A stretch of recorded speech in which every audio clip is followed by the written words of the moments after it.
Have they actually discovered the Ark of the Covenant?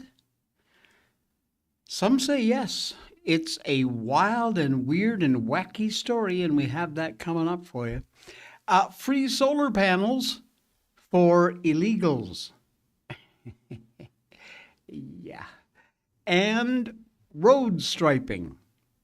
A very creative bit of road striping. We're going to have that story for you and more.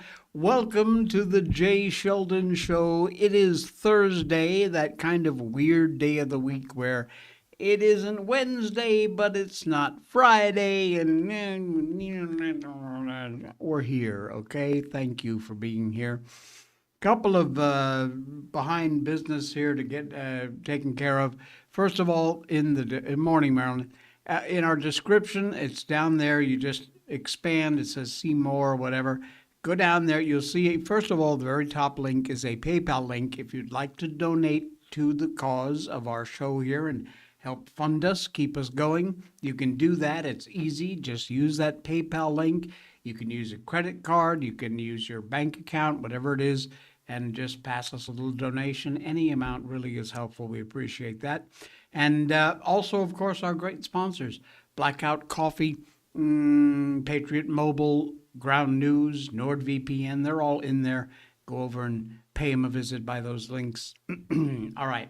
We're live on YouTube and we're live on Rumble, where we always are every morning, 9 a.m. Eastern Time. And this first story is a wild one. The Ark of the Covenant discovered for both religious people and non-religious people. You got to be, if nothing else, interested in history. And this is weird. It is because of a CIA declassified file that has suggested a breakthrough. Now, likely you have heard of something called remote viewing. Remote viewing has been going on for decades. It is they say we all have this ability, but in some people it's more attuned. And some people are able to go through the process and see things that in remote places. They have found aircraft this way. They have spied on our enemies this way. All kinds of ways this remote viewing has been used, both against our enemies and for all kinds of good and nefarious sort of things. But CIA remote viewer number 32, that's how they identify these people. They don't call them by name. But this remote viewer ended up finding the Ark of the Covenant, even though that was not the intentioned target. The mystical Ark of the Covenant, believed for a long time, forever really, to have been lost, may very well have been found, according to declassified CIA documents. I know what you're thinking, but bear with me. The intelligence agency claims the artifact may have been located by a psychic decades ago in the Middle East as part of its experimental secret projects back in the 1980s. The agency conducted experiments as part of the secret Project Sunstreak. Assets were using remote viewing, which is kind of an extrasensory perception, ESP, to find mysterious and sacred objects in a particular remote viewing session, December 5th, 1988.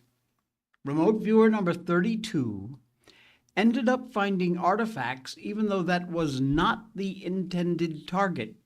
The psychic described a location in the Middle East that they claim housed the object, and it was protected by entities, whatever that might be. The target is a container.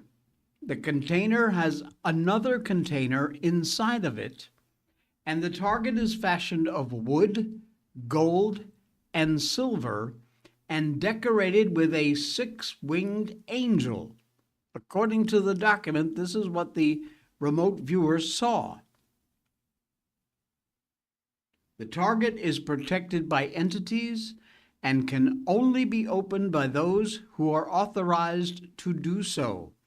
This container will not and cannot be opened until the time is deemed correct. This is weird. This is from the remote viewer. Once the time to open the container is here, the mechanics of the lock system will be found to be fairly simple. Now, as per the Bible, the Ark of the Covenant is a gold-covered chest built by the Israelites sometime around 1445 BC, shortly after they fled Egypt with Moses, placing the Ten Commandments inside the Ark of the Covenant.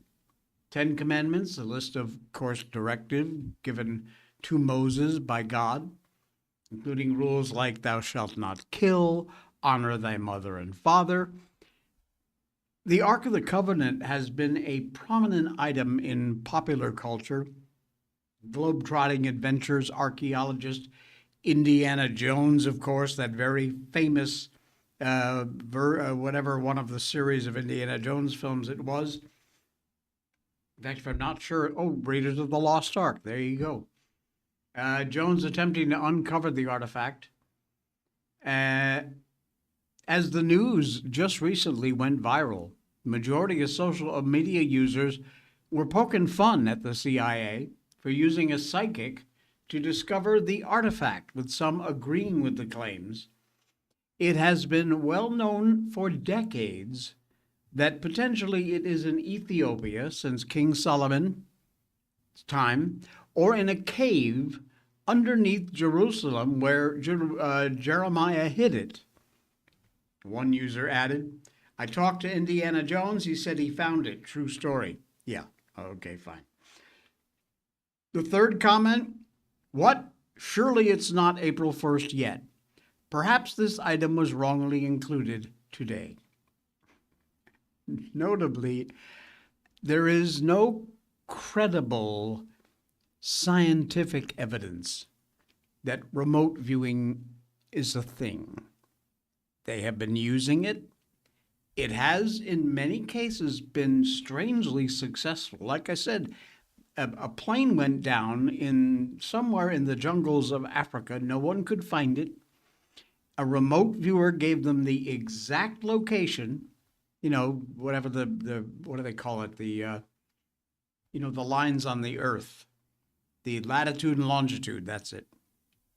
They went there and there was the plane.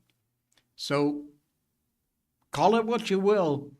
There is not per se scientific evidence that remote viewing exists, but anecdotal evidence is pretty strong. It is regarded often as kind of a pseudoscience.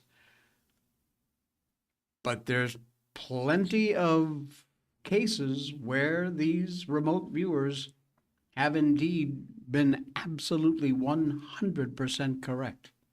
Now, this happened, like I said, back in 1988. It was a previously classified CIA document, has been unclassified, and that's what's in there about Project Sunstreak. So, is it the case? Don't know. I do know that it's not yet time to open it, so let's not muck around. I don't think it would be a good idea to open this thing. But, like I said, it's been found. Very, very weird. Whistleblower Chris Newby says, and yes, it's another tick story. Look, I'm sorry, but you have no idea how critically important this is and how much this could affect even you. I don't live in America. I live in Malaysia. You all know that. I've been open and honest about it. This show is for America. We talk about things all American. I am an expatriate, but I don't like that name because I'm still a patriot through and through. love my home country, happen to live in Malaysia for the last 24 or 5 years. No matter, still concerned, and you need to be concerned. This Chris Newby whistleblower guy says ticks were turned into a poor man's nuke. N-U-K-E, nuke. The U.S. military, proven fact, has bred ticks, fleas, and mosquitoes as bioweapons. They have loaded them up with plague, rabies, other killer diseases, and their rather sick goal was a cheap, silent killer that cost them just $1.33 per human life. Yeah. That's in order to devastate populations, collapse healthcare systems, all done from within, stealthy, lethal, released on the public in general, absolutely disgusting. And then Bill Gates enters the picture, funding tick genetic modification, while Lyme disease exploding, 476,000 new cases annually here in the United States. Alpha-gal syndrome, where you're not able to eat red meat or dairy, surged to nearly 500,000 sufferers. This is not science fiction, folks. Absolutely not. This is real. And we, sadly, were never supposed to know. Pardon my ignorance. What is the disease you described, the other one? Rickettsia? So it's a rickettsia. It is the same organism that causes Rocky Mountain spotted fever, and that's the most deadly tick-borne disease in the United States. It also was a germ that was being weaponized by the U.S. military at the time, and they tried to stuff it in ticks. I mean, so what is tick weaponization? So in the interviews with Willie, what he said was, I spent over a decade in the biological weapons program, a contractor to Fort Detrick, working on weaponizing fleas, ticks, and mosquitoes, trying to mass produce them, stuffing fleas with the plague, stuffing mosquitoes with deadly Trinidad virus, and then stuffing ticks with either deadly or incapacitating diseases like relapsing fever, Venezuelan equine encephalitis, rabies, leptospirosis, which is another spirochete. So it's just like Dr. Strangelove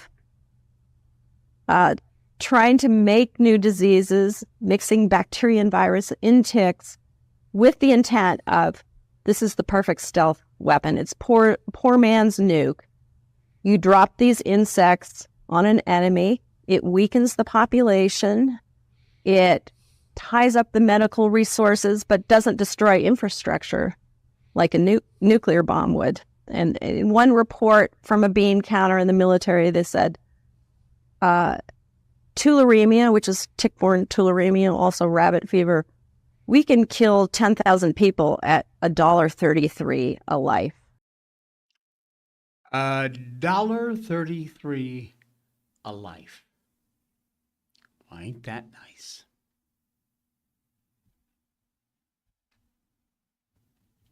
Thank you, our federal government, the people that we elected to protect us.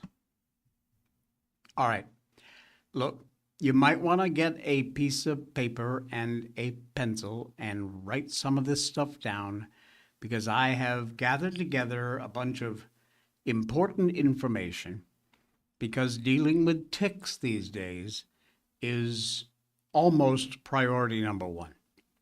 Sadly, we have been forced to worry about things like this, whether it's Bill Gates or our own government, We have to think about these things. And with everything we're hearing right now about ticks, this information, I think, is absolutely critical to share. First, whatever your uncle told you, forget it. No matches, no nail polish, no Vaseline, no soap on a cotton ball. All of those do the same terrible thing. They stress out the tick. And a stressed tick empties its guts back into the bite before it lets go. Basically, it pukes. When you think about what that actually means for a second, that is literally how Lyme and the rest get transmitted. So you're not speeding up its exit. You're basically making the tick puke into you and then jumping off. Doesn't solve the problem in any way. In fact, facilitates it. Fine-tipped tweezers, not the kinds with the little flat ends on them. A fine-tipped tweezer. Grip right where the mouth parts enter the skin, being very careful. Do not grab the body, don't grab the head. Right where the mouth parts enter the skin is where you've got to grab it from. And pull straight up, steady. Don't twist it, no jerking. It's going to feel like it's resisting because it is. The mouth parts are barbed, so they've got like hooks to keep them from falling out. So when you go to take it out, it's going to feel like it's resisting, which is exactly what's happening. Just keep the pressure on, and in a few seconds, it will let go. If a piece breaks off in the skin, leave it alone. Your body pushes out splinters. It will do the same with this little mouthpiece. Digging around with a needle does much more damage than the fragment ever would. Let your body do what it's designed to do. Clean it with alcohol or soap. Wash your hands. Very important. Now, here's the part most people skip. Do not flush the tick. Tape it to an index card. Very clearly, packing tape, clear packing tape, put that right over the body of the tick and write the date and where on your body it was and stick that card in a drawer. If you come down with anything weird in the next 30 days, fever, rash, joint pain, that flu that isn't a flu kind of feeling, the tick goes with you to the doctor. When you go to the doctor because you're not feeling well, you bring that tick with you. Some labs will test the tick itself. That tick is faster and a lot more reliable than waiting for antibodies to show up in your system. A dated tick taped to a card is one of the most useful things you can hand a doctor who is trying to find out what's wrong with you. The other thing worth saying out loud, if the tick was fully engorged when you pulled it out, and you can't swear it was off your body within 24 hours, call your doctor that same day. Don't wait for a rash. Fewer than 3 out of 4 Lyme disease cases even produce the classic bullseye.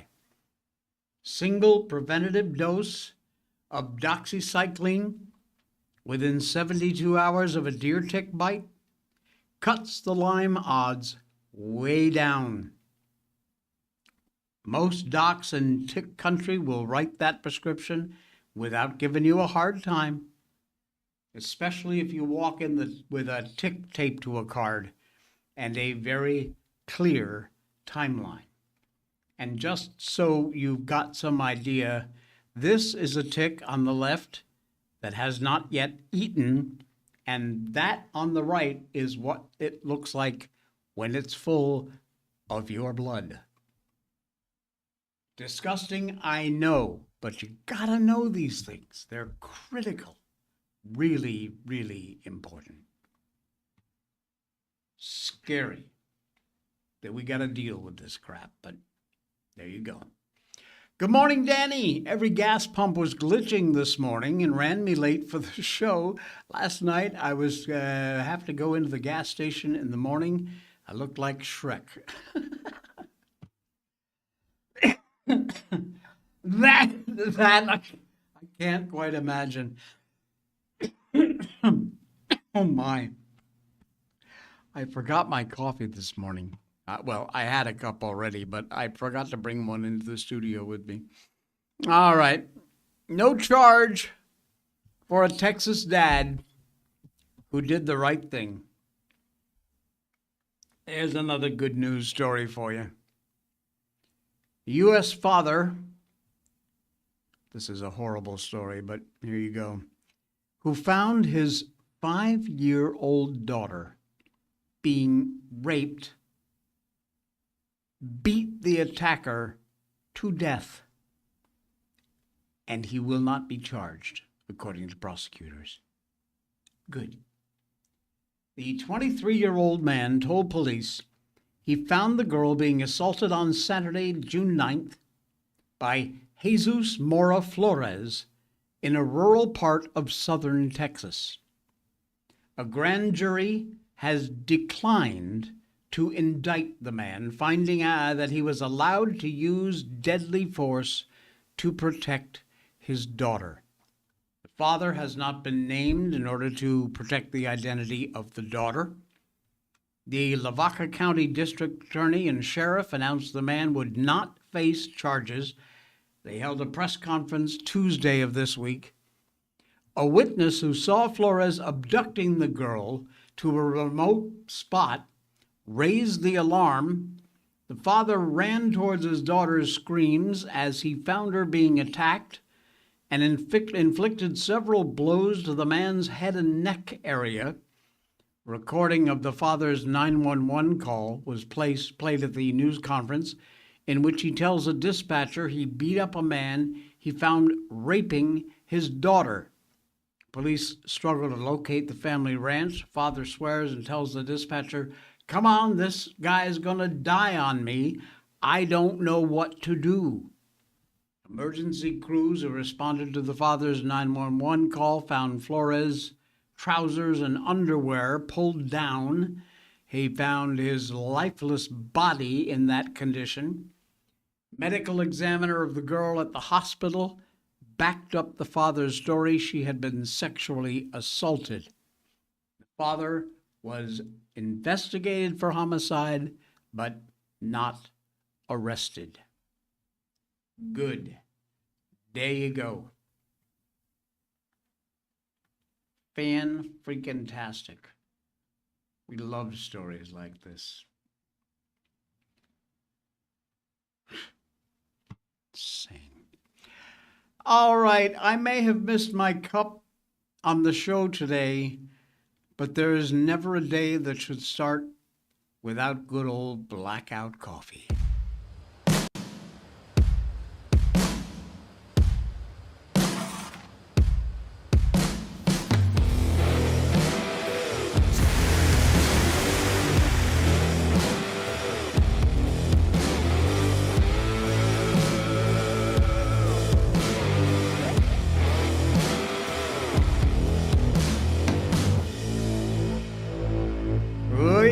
Blackout Coffee is the real deal. It's an American company. They work with local co-ops and American farmers to grow the best beans on the planet. Just the right altitude, the right temperature, the right weather, the right soil. Everything is right. They use only the premium beans that are rated 80 or more on a 100-point scale. And they only roast your beans after you place your order. And then within 24 to 48 hours from roasting, they are shipped out to your door. So you indeed get the freshest roast you can find. If you have no way of grinding up whole beans, no problem. They've got ground varieties on most of their most popular roasts. So you just pull that tab down and it says whole beans ground. You can get them ground and sent to you that way, not a problem. Flavored coffees, cold brew, coffee pods, instant. They've got all those. Check them out. And of course, Blackout Coffee does a fantastic job of supporting our military. For every purchase you make, it contributes to sending the military coffee overseas, active duty guys and gals, and they get their coffee. It is fantastic. They're a big supporter.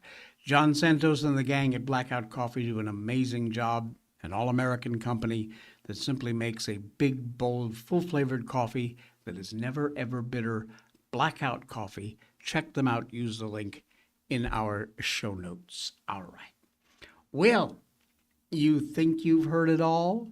I got a little more for you. I always do. Bringing you free solar panels for illegal aliens.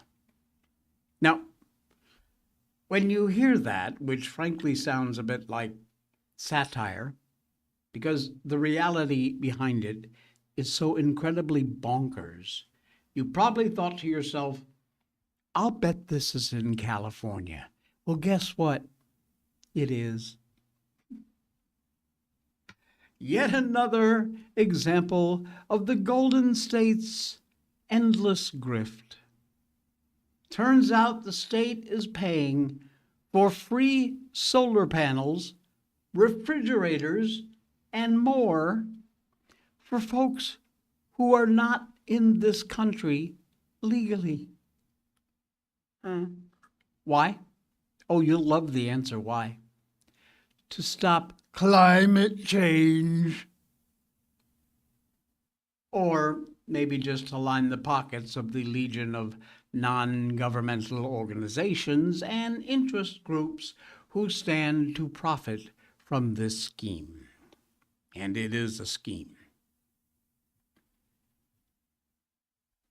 California is spending millions of dollars on a program that provides free solar panels, free refrigerators, and free windows to low-income farm workers, which includes illegal immigrants.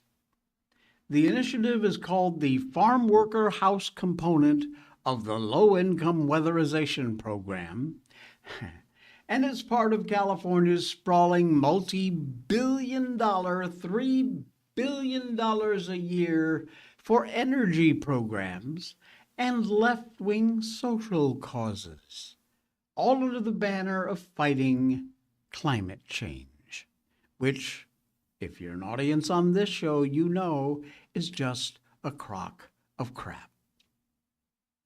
Since 2019, California's government has earmarked $49 million to the Farm Worker Program, which operates through an rather opaque web that includes a government agency, nonprofit providers, and we know how well that worked out in Minnesota, and private contractors.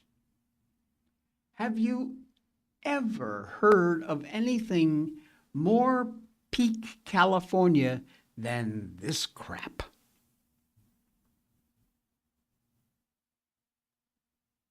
California already is full of criminal fraud. And an even greater part of the state's budget is devoted to programs that are technically legal, but completely antithetical to the public good. Free solar panels for illegal aliens, and free refrigerators too, by the way. Here's how it works. The government doles out millions as part of its rather Orwellian-sounding initiative, the Farm Workers Housing component of the Low-Income Weatherization Program, then hands it over to some opaque web that includes a government agency, nonprofit providers, private contractors, And Democrats who are against having to provide an ID to vote, but with this program, that's all you need to get your free stuff. Even if your ID was issued by a foreign country, it doesn't matter. You got one, you get your stuff. Could be from Mexico, be a Mexican government ID. No problemo. Here's your free solar panels. Here's your fridge. Here's your new windows. California. This absolute ridiculousness apparently has very little to do with climate change. Few solar panels on farm workers' houses basically will do nothing to affect the environment overall, of course. Just more Golden State grift with Govey Newsom, the leftists leading the way. Yeah, I would tell them that they ought to feel ashamed, but they have proven time and time again that they seem to actually don't have that particular emotion. They don't have shame. They don't care. This is so absurd. It's almost funny. Unbelievable. Here's a good one. Oh, I love this. This isn't a Holiday Inn. Mark Wayne Mullen has been mocking the protesters in New Jersey and is teasing a major airport crackdown in the best way possible. Wait till you hear this. Department of Homeland Security Secretary Mark Wayne Mullen was looking hard at pulling Customs and Border Patrol agents from airports in sanctuary cities that harbor illegal aliens and refuse to cooperate with ICE. Tuesday, he announced on Fox News that the idea has moved a step forward and he's currently drawing up plans to make it happen.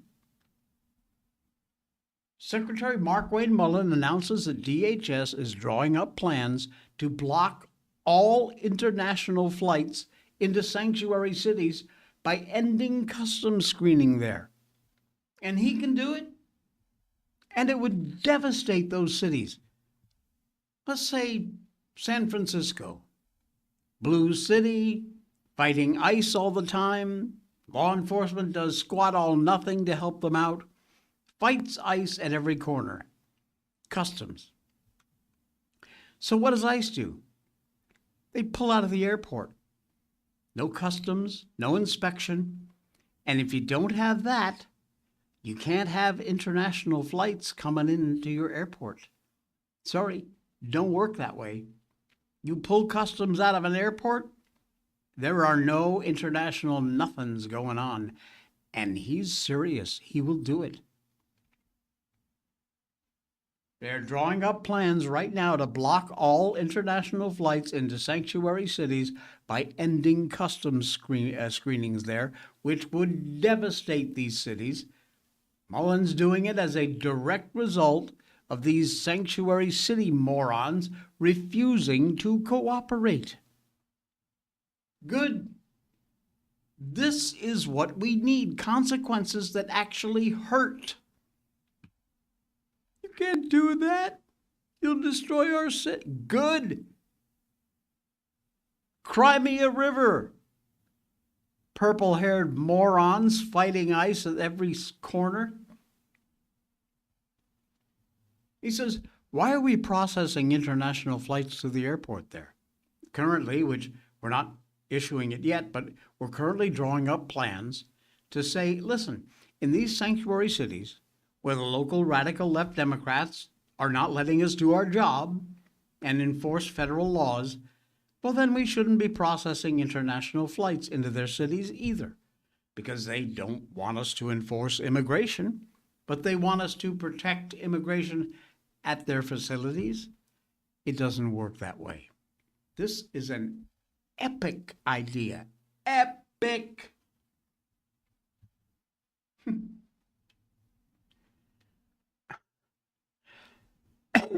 I say do it. Absolutely do it. What's happened with ICE? You don't hear about it anymore. They've stopped talking about it because they moved on to the next Get Trump plan. I don't hear anything about ICE now. They're still out there. The left is still fighting against them. We did a story about an ICE facility the other day that had a roadblock built by the lefty whack mob in front of it.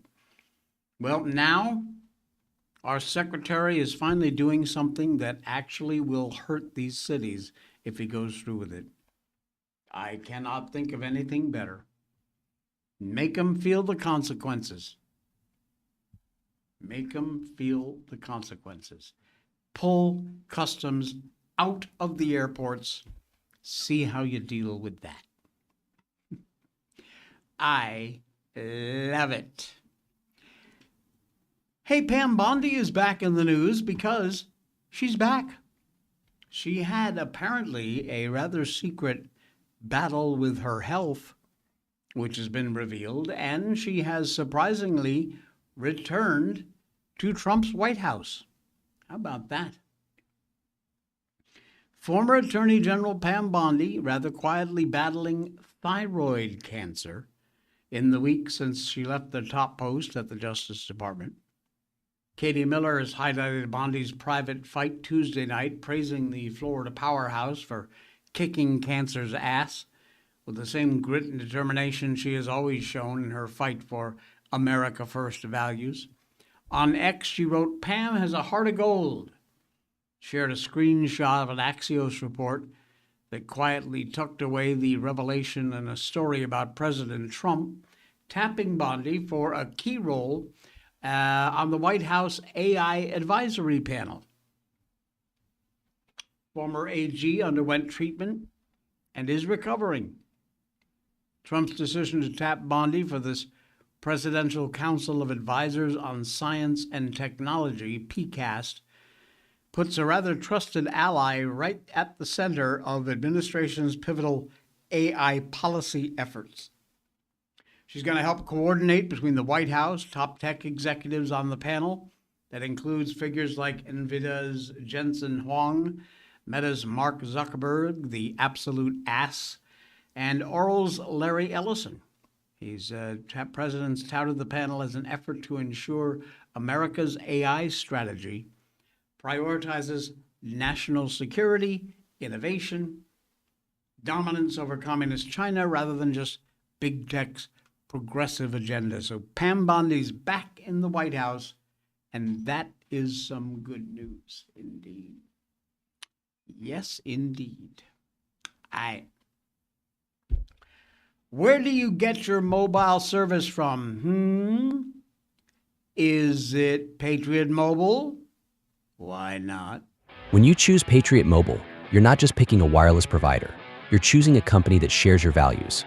It's easy to switch, and you can keep your number, your phone, and most importantly, your values. With Patriot Mobile, you get the power of nationwide coverage on all 3 major networks. That means wherever life takes you, we've got you covered on the same reliable networks you already know and trust. And when you need us, we're here for you right here at home. Our customer service is 100% US-based because we believe that support should come from people who understand you and your values. At Patriot Mobile, you're not just another call, you're a priority. In today's world, where you spend your money matters more than ever, every dollar is a vote for the kind of future you want to build. Join the thousands of Americans making a difference with every call, every text, and every connection. Choose a company that shares your values. Choose Patriot Mobile.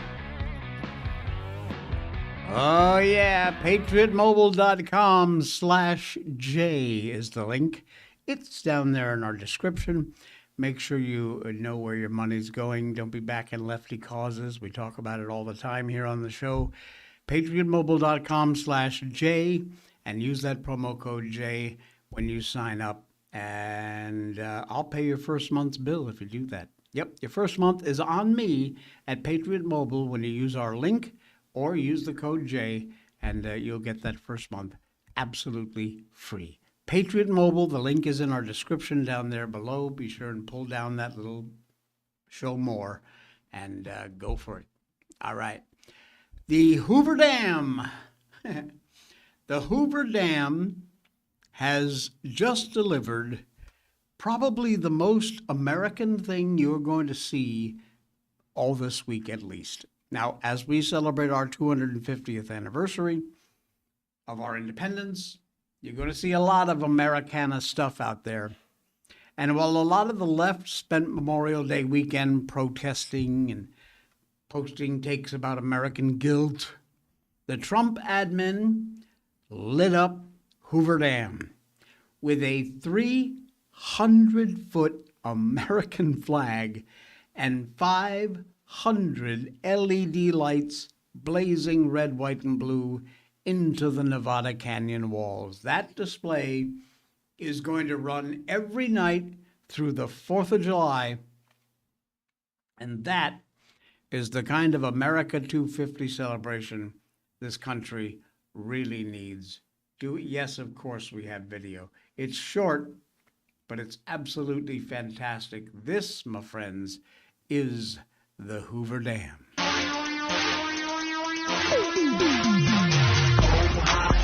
Look at that. This is my jam. Keep me partying to that Wow. AM. Y'all don't understand. Make me throw my hands. Wow. Look at that. Go back, go back, go back. Come on, play it again. Come on, I want to see the dam again. The hell? It's not going to do it. I don't know why. Huh. That's weird. That's amazing.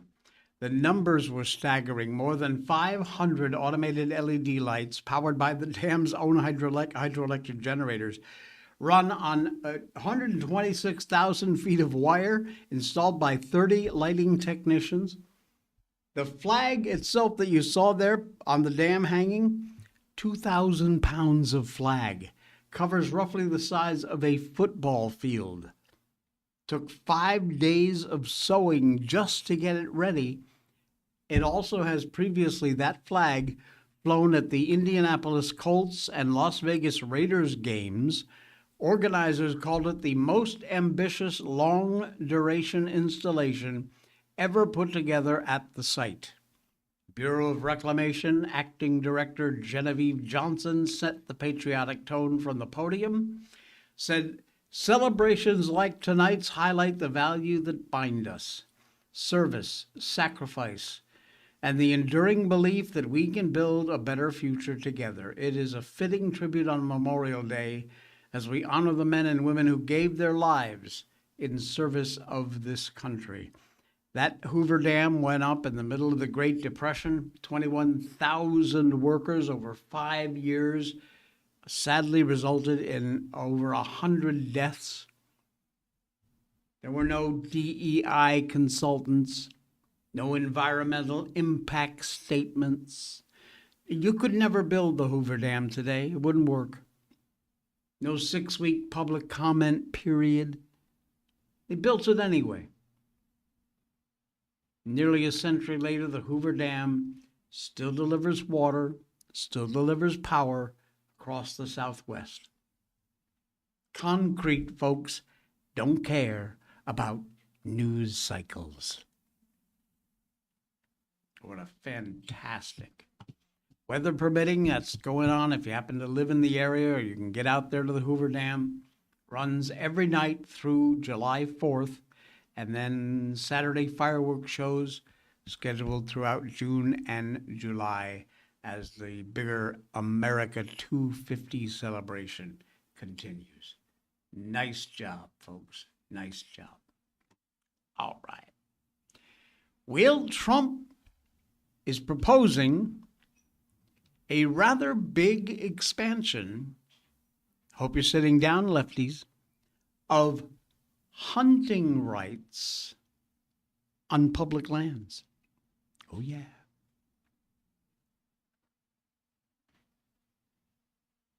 Danny says, I love it. I just put up ours as well. Goes from Memorial Days, stays up till Halloween. Lights, flags, American stars, American gnomes, pathway of flags going to the sidewalk. We are ready for 250. Wow. Take a picture and share that, would you? I'd love to see it. All right. Let's call this a moment of multicultural understanding, shall we?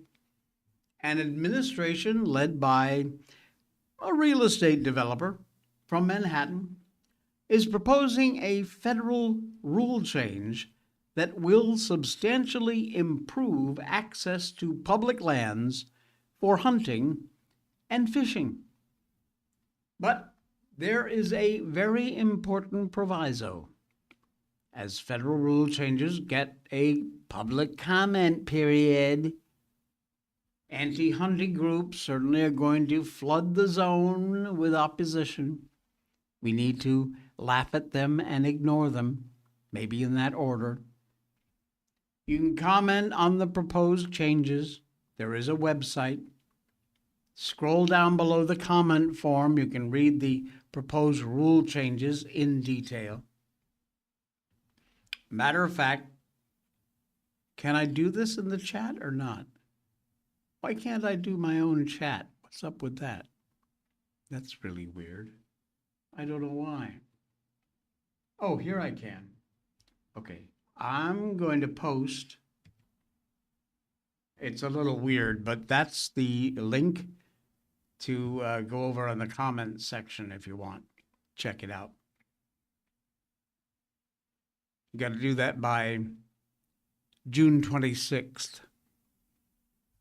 There's an X account from the user Rodeo Professor, provides a rather detailed state-by-state breakdown of the local effects of these proposed rule changes, but it is going to make it much easier for hunters and fishermen to actually use public lands to hunt and to fish, because right now it is so damn regulated for sportsmen and sportswomen, it's almost impossible.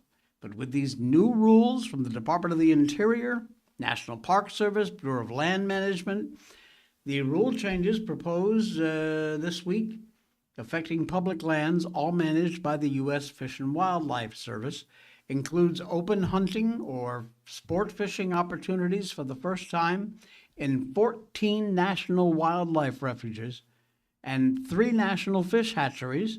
The summary of the rule changes says the proposed actions, listen to this, will open or expand more than 1,450 opportunities for hunting and fishing. And if these lefty, purple-haired, goofball, anti-hunting and fishing morons want to gum up the comments, you go right ahead, because we'll be right there behind you to laugh at you in your face and make fun of you. You do yourself. Go ahead. We don't mind. Now, since we're talking so much about America 250, there is a very cool video out there of a lady who's driving down a road on St. Louis Street in Springfield, Missouri.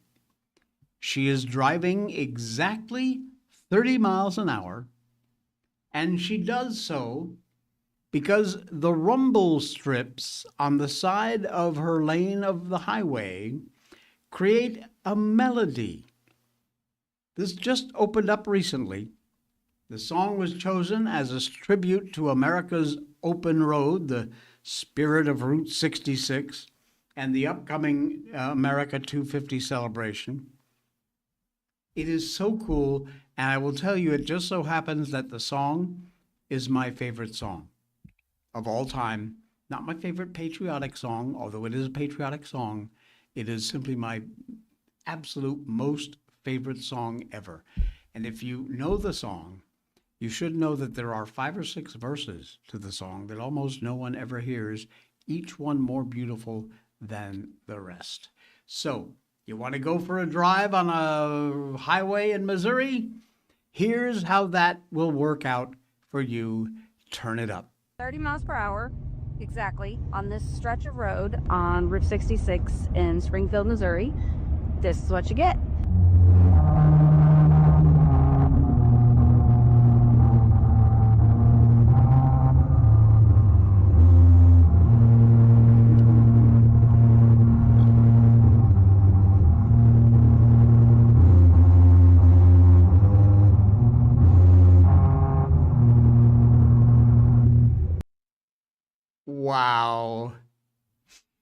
Wow.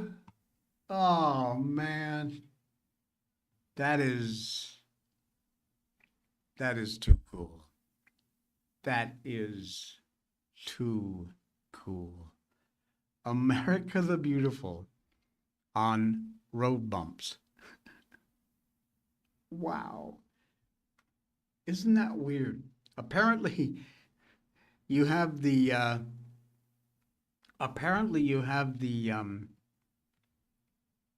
you have to do it at 30 miles an hour. Now, I think that if you went faster, it still might work, but it would just raise the key that it's playing in. But I don't know. Apparently, it has to be at 30 miles an hour. Here in the chat is the link to the X post that I just played that from. And it's amazing. Fantastic. So there you go. Share that out there. What a cool thing. Absolutely cool. All right. Route 66 Musical Road. That's the coolest thing. That is just the coolest thing ever. All right. You know what? I was going to share this snake video with you, but I'm not sure that I can. No, I don't think I can. Is there a way I can show this unless I link it somehow? Where is it? It's in my downloads, I think. Is it in my downloads? Yeah, it is. How would I... Hold on. Okay. How would I do this? Help me out, folks. AH Open. No, that's not it. Let me see if I can add a source. VLC video. Okay. And then I will add this to my files. I'm doing this on the fly, so hang on. We'll see if it works.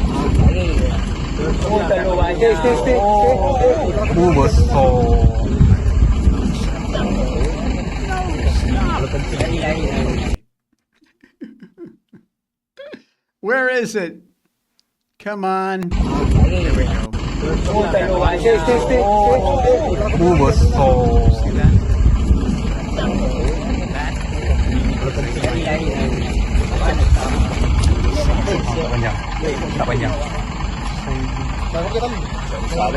Behind it, white objects. That was over 7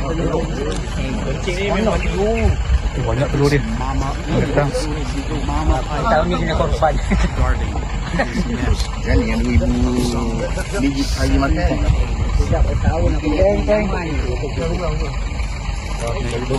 Scary part. That place called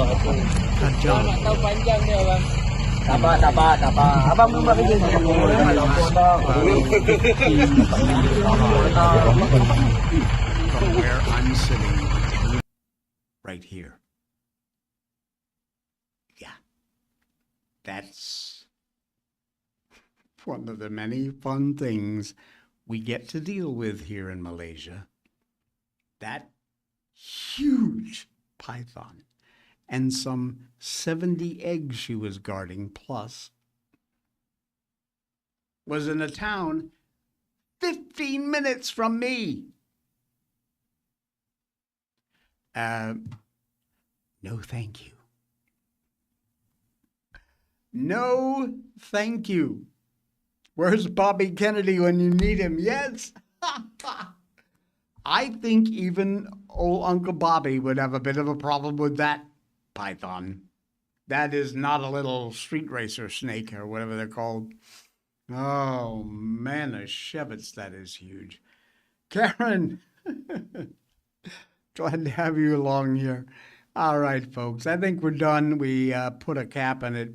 We'll be back again tomorrow for the Friday edition. Please, our sponsors are all down there in our description. And of course, our PayPal link, if you just like to donate to keep the show free and keep us running and keep the lights on around here, you can do that through PayPal. Use a credit card or your bank account and just send us a little donation. We really appreciate it. All right, we're live on YouTube and Rumble every morning, Monday through Friday, 9 a.m. And enjoy the rest of your Thursday. We'll be back tomorrow.